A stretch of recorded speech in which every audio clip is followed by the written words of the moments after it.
রাসূল কারীম সাল্লাল্লাহু আলাইহি ওয়াসাল্লাম বলেন, ইয়া আল্লাহ, আমার উম্মতের জন্য কাফারা হলো আল মাশিউ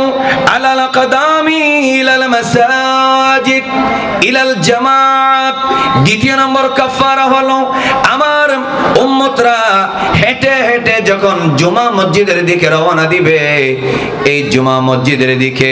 রওনা দেওয়ার সময় আল্লাহ রাব্বুল আলামিন তাদের গুনাহগুলো মাফ করে দিবে।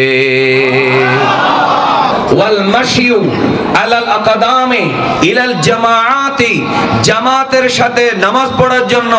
পায়ে হেঁটে মসজিদে যাওয়া, এটা হলো কাফারা। তৃতীয় নম্বর হলো ওয়া ইবলাগুল ওযুএ ফিল মাকারিহি, যখন প্রচন্ড ঠান্ডা পড়ে, ঠান্ডা পড়ার সময় ঠান্ডা পানি দিয়ে ওযু করতে মানুষের কষ্ট হয়, অনেকে শুধু ঠান্ডা পানি দিয়ে ওযু করতে হবে, এই জন্য নামাজ পড়ে